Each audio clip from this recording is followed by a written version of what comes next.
Hello friends, this is the Medium's Harvest, a book that was psychographed by Emmanuel through the medium Chico Xavier. And in this book, we find the development of several topics that were brought to us in the Medium's book by Kardec. The Medium's book by Kardec, we cannot forget, it's a main guideline for those who want to practice mediumship safely. And the Medium's Harvest comes as in any science, and Spiritism, we cannot forget, is also a science that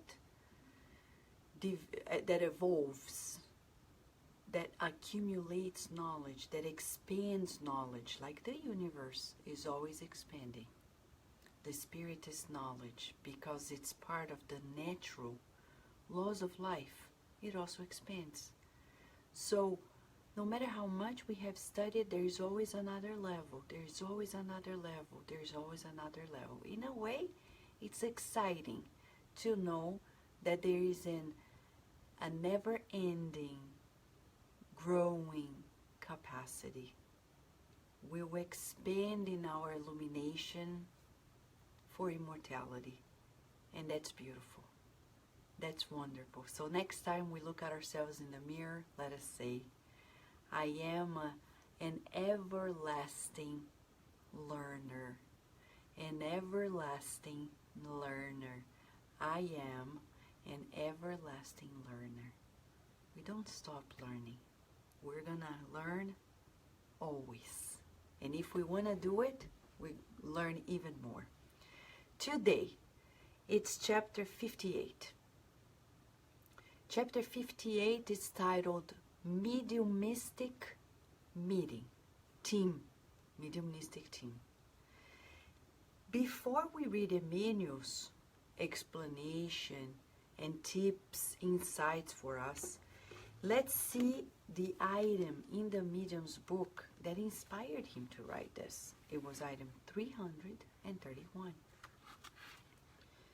331 is part of a beautiful chapter. Let's not forget, how many chapters do we have? 32. How many items do we have in the Medium's book? 350. Today we're reading an item 331 in the Medium's book, which is part of chapter 29, which is a beautiful chapter because it talks about meetings and societies. Kardec is so kind, so generous, so thoughtful that he compiled, as a wonderful educator, a chapter to guide us into putting together a spiritist society, and also to guide us in how to run a meeting. He's phenomenal. He doesn't have secrets. He doesn't keep any secret. We were just playfully saying here with our friends in the God home, it's like the Christ Secret Service, you know, but there are no secrets. Of course not. 331. A meeting is a collective being whose qualities and properties are the sum of all its members, forming a sort of cluster, and this cluster will be stronger the more homogeneous it is. If one fully understands what was stated in item 282, question 5, concerning the manner in which spirits are informed when we call to them, it will be easy to understand the associative power of the participants' thoughts. If a spirit is in any way struck by thought, as we are by a voice, then 20 individuals united with the same intent will obviously have more power than only one. However, in order for all thoughts to contribute towards the same goal, they must vibrate in unison and blend themselves into a single thought, something that cannot occur without concentration. Furthermore, when a spirit comes into an environment which is completely sympathetic, it feels more at ease. When it finds itself among friends, it willingly attends and is more willing to respond. Whoever has followed the intelligent spirit manifestations to some degree is certainly convinced of this truth. If thoughts are divergent, however, they cause a collision of disagreeable ideas for the spirit and thus harm the manifestation. The same happens with individuals when they have to speak in a meeting. If they feel that everyone's thoughts are sympathetic and favorable, that impression acts upon their ideas and gives them greater energy. The unanimity of this influence exerts a kind of magnetic action upon them that doubles their effectiveness, whereas indifference or hostility upsets and paralyzes them. That is why actors feel electrified by applause. And since spirits are much more impressionable than humans, the environment has much more influence upon them. Every spiritist meeting should try to be as homogeneous as possible. Of course, we are referring to meetings that desire to obtain serious and truly useful results. However, if they simply want to obtain any communications whatsoever, regardless of quality, all these precautions are obviously unnecessary, but then they should not decry the quality of the product. Clear. Kardec, later in the book Genesis, which by the way this is the year we celebrate 160 years of the publishing of the book Genesis by Kardec. In a chapter 14, when he talks about the quality of the fluids, it says clearly to us that one thought that diverges the whole changes the feelings, the texture, the vibrations. No wonder Joana de Angelis says that you may not know it, but you are being an example for someone, and that someone may be in the spiritual realm. When you go to the book, when I go to the book Sex and Destiny by André Lewis, if you have read it, let's read it again. That book shows to us how an incarnate changes a discarnate by changing himself. I'll never forget once traveling in Brazil, and we sat, Carlos and I, before Virginia was born, next to a man whom we got to talk to, and he was a spiritist and a federal judge in Brazil. Not necessarily somebody people know everywhere in Brazil, but he said, you know, one of the greatest things that I learned in Spiritism is that if we educate ourselves, we free up our obsessors, because they no longer will need to harass us, and we will be encouraging them, stimulating them to live a better life. So in that regard, we needed to take responsibility. But Vanessa, who am I? I'm a nobody in the meeting. I want to just be there. It doesn't exist. That thing like, pretend you're not seeing me. I'm just here. But who am I? That doesn't exist. Maybe the quietest person in the mouth is the one that is influencing the most the environment in which we are working mediumistically. Not necessarily the mediums are the most productive. Maybe that supporting medium that doesn't open the mouth but is helpful, is vibrating, is the one that is becoming the vortex of beautiful vibrations. So let's not be deceived by appearances. What does Emmanuel tell us in that regard? Based on the fact that we need to create a homogeneous group to be serious and productive. That's why if we don't get along with everybody, we better find a way to do so. We'll see. Let's see Emmanuel, because he knows. He knows. He came on August 12th, 1960. He came in this mediumistic meeting in Brazil, where Chico Xavier was, and wrote Chapter 58, Mediumistic Team, based on item 331 of the Medium's book by Kardec. Emmanuel then, through the psychography of Chico Xavier, wrote to us. In the orchestral set, each instrument must conform to the melody, regardless of their particular way in which they are played. Also, in the spiritual service team, each mind needs to be attuned to the task, although it vibrates in diverse expression. You cannot think like others think. However, in the mediumistic circle, as in any group, it is indispensable to harmonize with the actions to be done.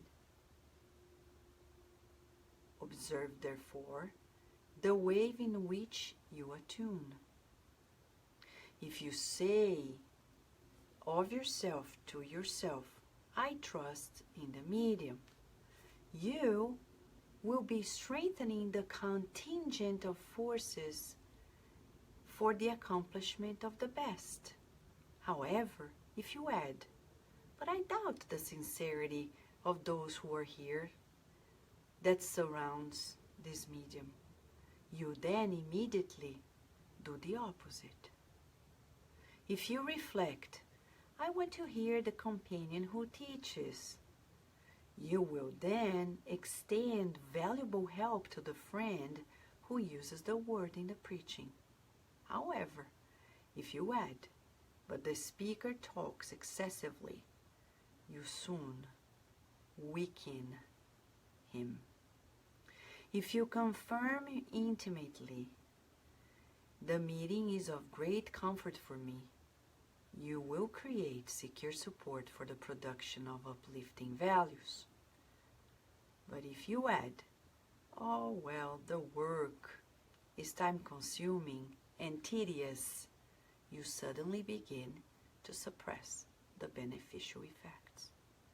Whomever approves and disapproves, helps and disrupts. Whomever approves and disapproves, helps and disrupts. No building, however, is raised with the blows of marches and counter-marches. On the contrary, any building demands determination and discipline, perseverance and objective. The mediumistic meeting is also like this. If you want to cooperate within it in order to produce fruits of order and elevation, consolation and teaching, observe, above all else, the wave in which you attune. Sometimes we don't know the power of our thoughts. We don't know. We're learning. It's something new for us on the earth. On the earth, it's a new knowledge that we're bringing about. I remember the book in the 19th century by Prentice Mulford, Thoughts Are Things, before André Luiz. wrote his books, before Emmanuel wrote his books. Prentice Mulford is one of the pioneers of the New Thought in the United States and in the world. He was born in Long Island. He then moved to California for gold mining, and then he discovered himself in true opportunity of renewing his thoughts, his feelings about life. And he published that book, Thoughts Are Things. But in spite of the fact that it's probably new in our society, mainstream ways to know the power of our thought, there is research already pointing to the direction. Masaru Emoto's water crystals research, and several other researches done by Gary Schwartz and others, showing to us the power of our influence onto others, onto matter as well. There is a beautiful news article, scientific article that I read years ago, showing a physiological measurement of the raw skin conductivity. You know, you put like an apparatus to measure the waves of vibration that we naturally emit, because our body is not static. It has dynamism.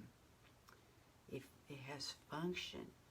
In its physiology, there's movement. We record it. One of the measures is raw skin conductivity. So it was like a therapist and the patient. They were seated far apart, but they were measuring both.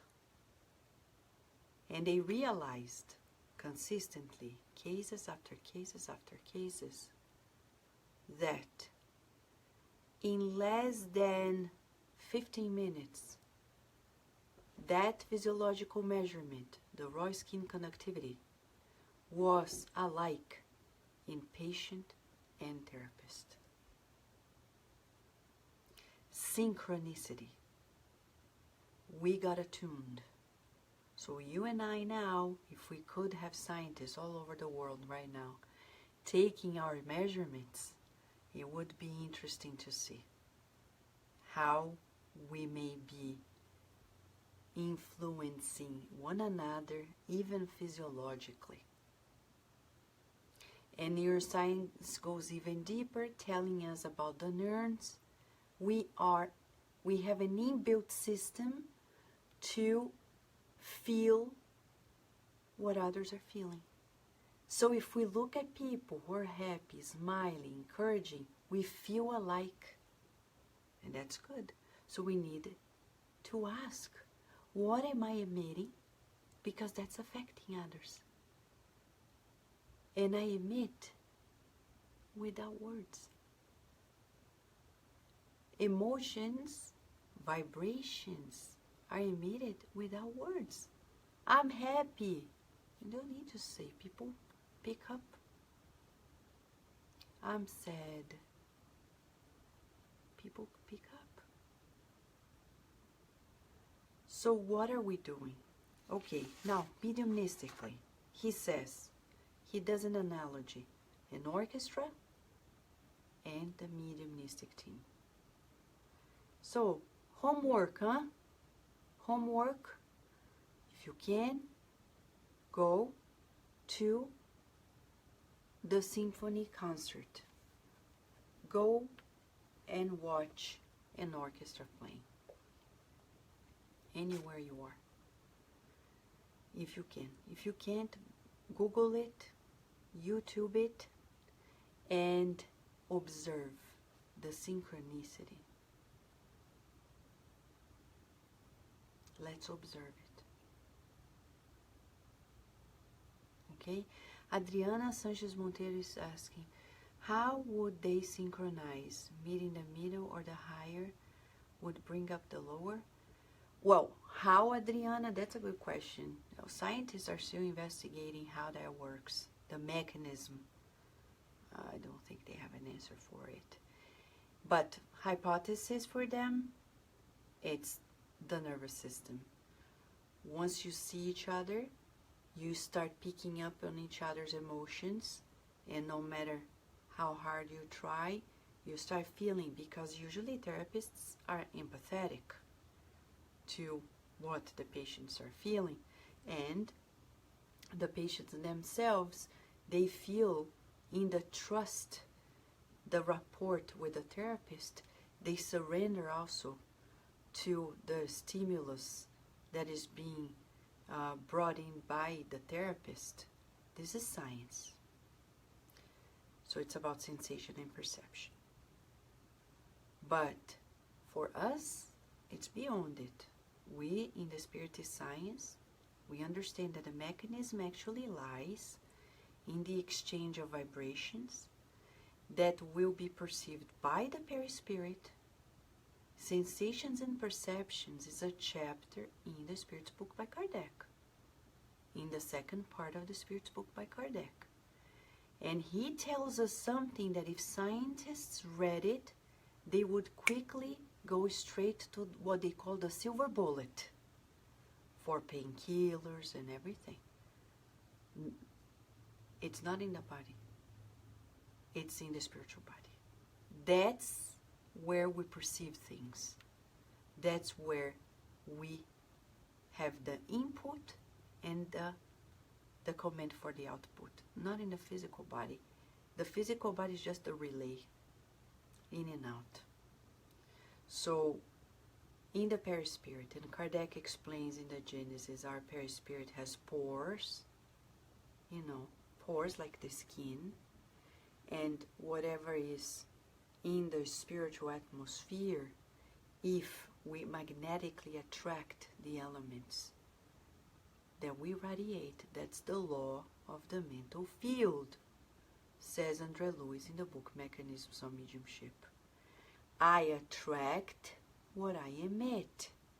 I have a magnet inside of me.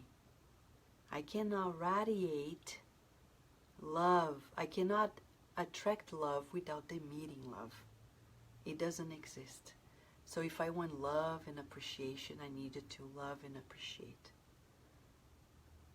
If I want respect, I need to respect. I will receive what I am emitting. Does it make sense, Adriana? Leia Severo is making an adjustment here. Thank you, Leia. The Genesis is completing 150, of course. It's 1868. And the magazine by Kardec, the Revue Spirit, started in January of 1858. You're right, Leia. Thank you. In the latest issue of the Spiritist magazine, we have reported in an article about the magazine, the 160 years of the magazine. But there's more coming up. Thank you, Adriana. And Silvio Tero is mentioning, we get what we give. Exactly. That's the law. And law is law of the universe. We cannot bend it. God's not going to change his mind and say, oh, well, but let me give a concession. So you may be asking, where does mercy come in? We will say this. The math of God is only understood by God. And the Spirit said that, in other words, to Allan Kardec. There are many things that we are yet to understand, and to understand deeply, we need to evolve. So we cannot. The complex equations of life for us, we know some of the factors that play a role, but we don't know all of them. We know that there is a law. If somebody who is higher than us has credits, they love us, and they can use their credit to give us a chance for something, that may play a role in this math of God's mercy too. We'll get back to this topic later also in this book. But today, the main question for us is, what am I vibrating? In a short expression, what is my vibrational pattern? For example, if I am constantly emitting concerns about finances, what kinds of minds in the spiritual realm am I going to connect to? If I am constantly connected, if I'm constantly feeling low and gloomy, what kinds of spirits am I connecting to? What am I going to emit to others?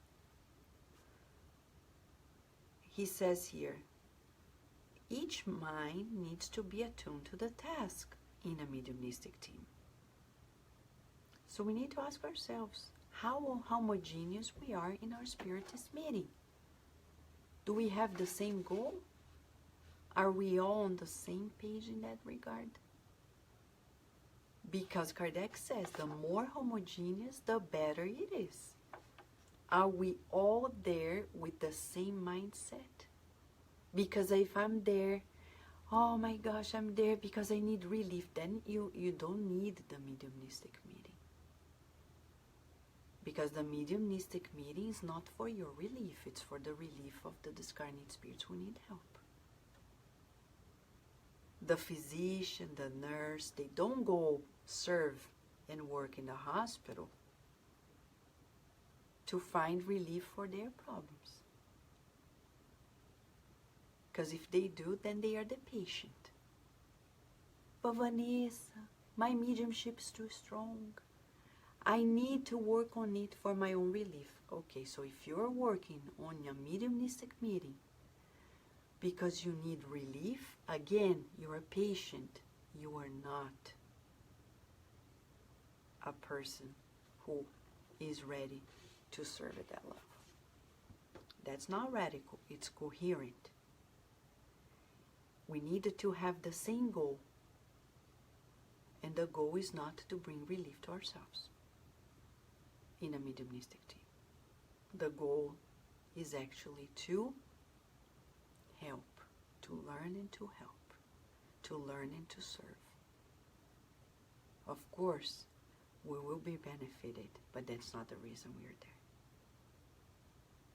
Super high conscience for the planet Earth. For Jupiter, it's the ABC of their lives. For us, it's still algorithms, too complex. But for Jupiter people, happy planet, what we're talking about is just second nature for them. Thinking of others, serving others, learning and serving. So, in a mediumistic group, as in any work group, it is indispensable to harmonize with the actions to be done. So what do we do in a mediumistic group? So I harmonize myself with it. Why do you want to form a mediumistic group? Why do you want to be in a mediumistic group? Why are you in a mediumistic group? Why am I in a mediumistic group? Am I there because, I don't know, because I'm a medium? But the task is not to find out if you're a medium. Then we'll be splitted. Because I'm curious. Because my mediumship is too intense and I need to put it out. What will be the right alternative? The appropriate one. Because I'm there to learn and to serve with the team. Learn with the superior spirits and one another, and to serve the spirit who are in need. That's the task. In this two-world communication, we are learning and serving. So, now in this message, look at this. It has 3 parts. 1, 2, 3. The first one is about the fact that we need to look at the same direction. Everyone in the team, everyone in the mediumistic meeting. We're here to learn and to serve. We're here to learn and to serve. We're here to learn and to serve. Now, in the second part of this message, Emmanuel is going to tell us how. Mechanism, he says, we need not to be conflicted. Because in the 3 examples he gives us, he's saying, do not be conflicted. Do not be conflicted. So he's going to look at us and say, if you are in a meeting and you're bored, but you like something but you're bored, you're not helping. If you say you like this but you dislike that, we're not helping. So he says, be absent of conflict. But I'm here, but you see the car doesn't move forward. You accelerate and you step on the brakes. You speed up, step on the brakes. Speed up, you don't move. We don't move. And that conflicted vibration is going to affect the whole. Then in the third part, he says to us, if you are not absent, if there's still conflicts inside of you when you are in a mediumistic meeting, you are helping and disrupting the meeting at the same time. I'll give an example. Oh, but I wish the meeting ended half an hour earlier so I could go home earlier, sleep earlier to work next day. If you don't resolve that issue inside of you, you'll be conflicted. You're not going to be fully in the meeting, mindfully, and you'll be helping and disrupting because you're afflicted, because you have to end.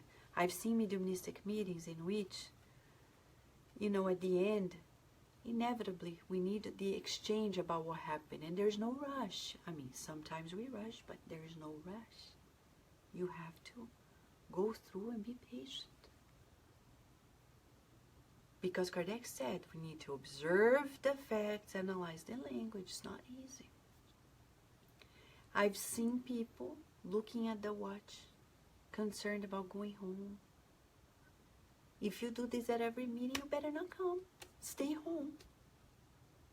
Because we cannot be in a surgery room doing the surgery with the surgical team and concerned that we need to be home to sleep early or to see our family. We're going to disrupt the whole thing. And especially, as Kardec says, the discarnate spirits are super ultra sensitive to our vibrations, our thoughts. So, do you have conflicts inside of you? Who doesn't, right? We all do. So, our homework is extensive today. Watch an orchestra. Ask which vibratory pattern we're in. And then third, do I have conflicts inside of me regarding somebody at the meeting, regarding anything? Because that is going to affect the meeting. And he says, you build nothing by accelerating and breaking up. No. You need to be determined, disciplined, perseverant, and objective. Meaning, no conflict. It's like saying, I trust in God, but I'm not sure He hears my prayers. So you don't. I know Jesus loves everybody, but I've never seen Jesus. That's what we think. So there is no really feeling that Jesus loves us, because if I did, I would know that He knows me personally all too well to help me all the time. The mediumistic meeting is like this. He says, if you want to cooperate within the mediumistic meeting to produce fruits and elevation, consolation, and teaching, focus on which vibration you're emitting. He's telling us, Improve your vibrations. Vanessa, how do I do it? I don't know, but Emmanuel tells us. We had the God at Home meeting here with our friends, and we were reading message 24 of the book Living Spring, and Emmanuel says here, it is essential that we improve our perceptions and feelings so we may progress on the road to a superior life. How do you improve your perceptions and feelings? Let's break it down together. Perception is a byproduct of discernment, interpretation. I'm not going to say this, I'm talking about human level, because animals have perceptions and they don't discern. But it's a cortical processing in many ways. Sensation is the stimulus. Perception is what I make of it. It depends on my decoding, my interpretation. To improve my perception, I need to have a new input and a new breakdown of it. How do I do it? Emulating the guiding model. If I allow myself to be coached, he's the true life coach, and say, how do I do it? He's going to say, look, you're looking to this person, but improve your perception of this person, shall we? He's going to say, because that person is a child of God. No. And Jesus is going to say, yes, she's a child of God. And she also reincarnated to learn to do good. But Jesus, she's not. And he's going to reply, that's what you're thinking. You don't know her. Focus on you. That's what matters. If you feel that she is a child of God. If I feel that the person is a child of God, that's all that matters. It doesn't matter if the person feels the same or not. That's improving perception. It's when I emit higher vibrations. The only one that can help us with this, and I say the only one, meaning the Christ consciousness, not the person, the spirit, but the universality of it, the Christ consciousness, it's evolving by focusing on the virtues. And then I will raise my vibrations. But Vanessa, I've always been like this. But I assure you that in 1 billion years from today, you won't be like this. So why not expedite? It may be 1 million years, or in 100,000 years, or in 1,000 years, or in 100 years, or in 10 years, or now. We don't evolve depending on time, because time is relative. We evolve if we want to evolve. The law of progress exists, but it also depends on our willingness to dictate the speed of that progress. So our homework is to really get to this other level. What am I attuning with? Am I attuning with the news? Am I attuning with the collective unconscious and also being dormant? No, the ones who are here are not.